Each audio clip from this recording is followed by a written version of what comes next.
Alrighty. This time you get to see a steak knife instead of me face. It's so dark you probably wouldn't see it anyway. Well, I went to the interview with the vineyard boss's brother-in-law. He's another Chinese bloke, and it turns out he's involved in plastering. He does subcontracting for basically large commercial sites, but usually a lot of them are actually government sites. And where I met him today was in a university. They're building another building in this university campus, and it was 3 stories tall, and he had about 12 blokes on that site. He's got about 20 blokes down in the city near me, and in the capital that's not so far away he's got another 40. So he's got a total of 60 blokes working for him. I was told there may be a possibility of being a labourer or an apprenticeship by the vineyard boss. The fact of the matter is, there's only really apprenticeships. Now, once upon a time, as you may know, I got part way through an apprenticeship. Now, it was in spray painting and sandblasting, or it was supposed to be anyway. The way apprenticeships used to go and the way they are now has changed a lot. I was very hesitant about the idea of taking on an apprenticeship again, but it seems as though I may be going down that path. Now, back in 2001, when I was doing my apprenticeship, it sort of went like this. Every apprenticeship was 4 years. Whether you were a fitter and turner or a flipping house painter or an engineer or whatever, they were all 4 years.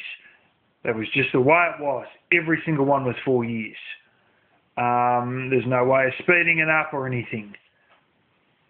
And every second month, you would go for 1 week to the trade school. If you weren't trained properly, there was very little fallback. People were treated like absolute shit. And basically, it was just a way of them getting slave labour. That was pretty much it, the way it was. I was paid $5 an hour. Labourers there were paid $12 an hour.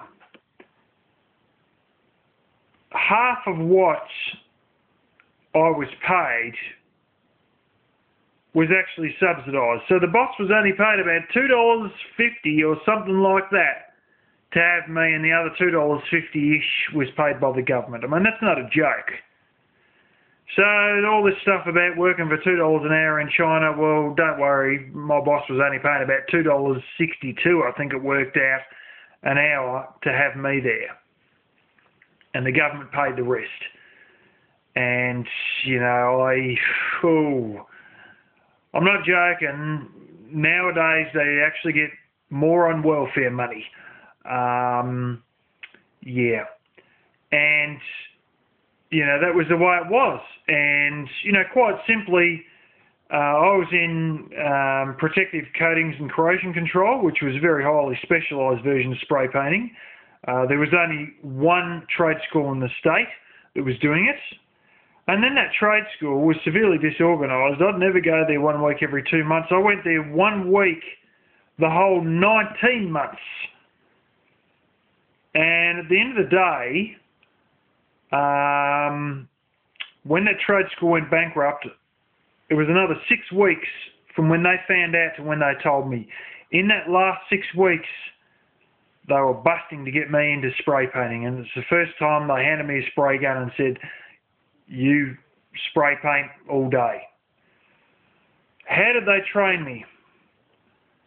They spray painted in front of me for about 2 minutes and then said, "Oh, well, you'll work it out," and closed the door on me, and I didn't get out of there until morning smoko. I'm not joking. That was, "You will work it out," was the training I got. And, you know, quite honestly, I got probably 2 months where I got about 3 or so hours a week with sandblasting. And the rest of the time, was just loading trucks and unloading trucks and turning over steel, and maybe once a week I'd get to use some masking tape and then carry in a few tins of paint from out in the storage shed. You know, and that was it. I just spent almost the whole time turning steel over so they could spray paint the other side, or loading and unloading trucks, thinking that I'm going to go in and being taught to be spray painting. Before the trade school went bankrupt, do you know how much time I actually got in a spray gun? No more than 3 hours. Yes.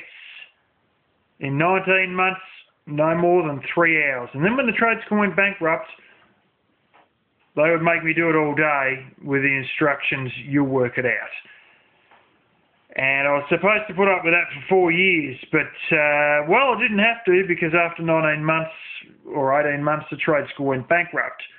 And there was no other trade school, you know, training people in that particular specialised field of spray painting, which is classed more in the industrial spray painting realm, not the car spray painting realm.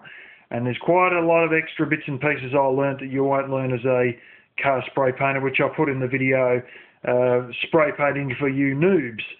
Now, back to the subject at hand. Things have changed a lot. You may only spend 3 or 4 days a year in the trade school. It is no longer based on everybody does the 4 years and that's just what you got to do. No way of speeding it up. They have what they call RPL, which is recognition of prior learning, which I probably should get in regards to my spray painting years. I did eventually learn how to spray paint properly, air radiators. But apprenticeships now go for a maximum, not a set 4 years, but a maximum of 3 years if you're a dumbass, and if you're smart enough, a year and a half. They are all competency based. It's not you've got to spend this amount of years. It's when you can do this particular thing competently, then we mark you off for that section, then you go on to the next section. And there was a bloke he had there who had a business cleaning houses. No experience plastering. Started with him, was a very smart cookie, and in a year and a half, he was trade qualified. So what's the pay like? Well, instead of being on, you know, less than half of what labourers are on, the labourers are on $15.65 or $15.80 or something like that. The apprentices are on between $16 or $17, you know, $16 something, $17 something.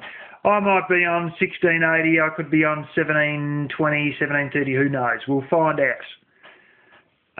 But on top of that, as an incentive, the government gives you $100 a week. And you also get this big blooming wad of,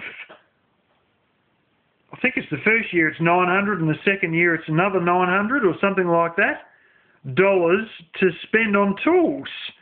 And I mean, you just got to basically show the receipts where you spent it and they reimburse you for all your tools. If not actually give you like some sort of a credit system where you can go and buy these tools. And that means I'll have a lot of tools. Just so long as they all look like they're plastering based, I'll be right. I have a handful of plastering tools at the moment, but that's just the trowels. No big deal. They only cost about $3 each anyway.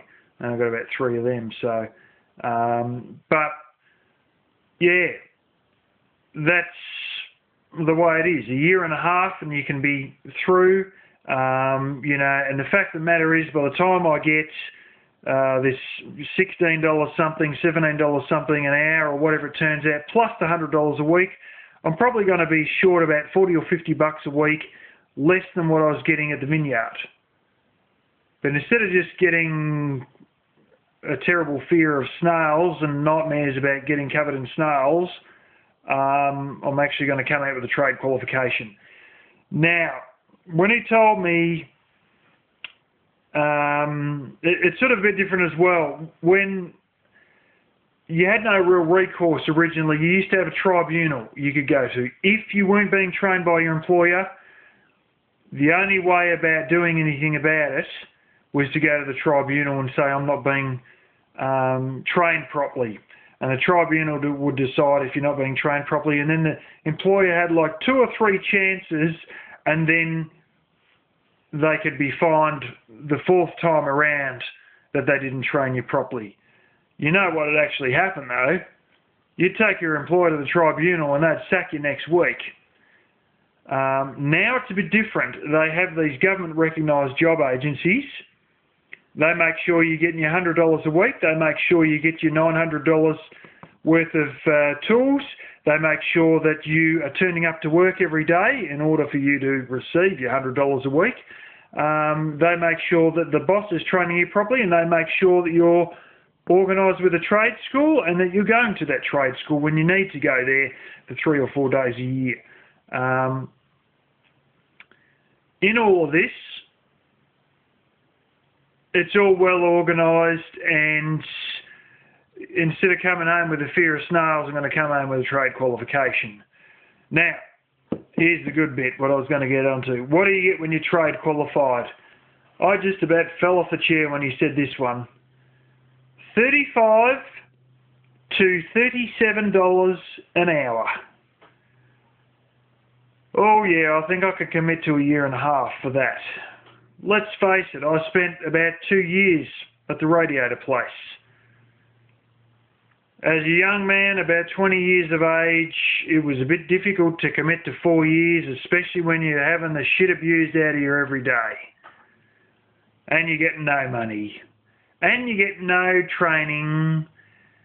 And the trade school's not taking it seriously. And you want more fun in life when you're 20 years old, and you don't have a great attention span, and you're more interested in what you're doing on the weekend, and you really couldn't care less about having a job. Now that the years are ticking by, you know, I have more motivation and more ability to commit, and you know, seeing that I'll actually be being trained and actually be making a reasonable amount of money, then, you know, it's going to be worth doing it. And I usually make very large decisions quite quick. And he said to me, you don't want to, you know, have another think about it. I said, no, how, you know, I think this is the way to go now. You know, after he explained to me how everything's changed so dramatically, I went from only wanting to be a labourer to deciding that, yeah, this apprenticeship idea sounds good. And he said, well, I can give you, you know, another while to think about it. You call me back in a few days. And I said, well, no, I think this is the way to go. And then I said to him, so how fast can I start? And he said, well, I can get the papers sorted probably by Friday, or, you know, by Monday, or I can get them by Friday, and by Monday I can have them in here. You can have a look through the conditions, and I'll have the wages and all that there explained on the pages for you, and then we can go ahead from there. So I think, yeah, it looks like that'll be the path I'll be going down, and I better hurry up and find my birth certificate, which I think is somewhere in my car. I had it when I registered for welfare late last year after I left Troy and Coffs Harbour there, and it's not with all the welfare stuff, so I don't know where it is, but I know it's in the car, so I've got to go and find that because I'll need that for all the paperwork involved in the apprenticeship. But yeah, there we go, people. So it's where we're headed, and it's, you know, he's happy to take me on and all that, and I'm happy to go there, and what do you know, back in the building industry again.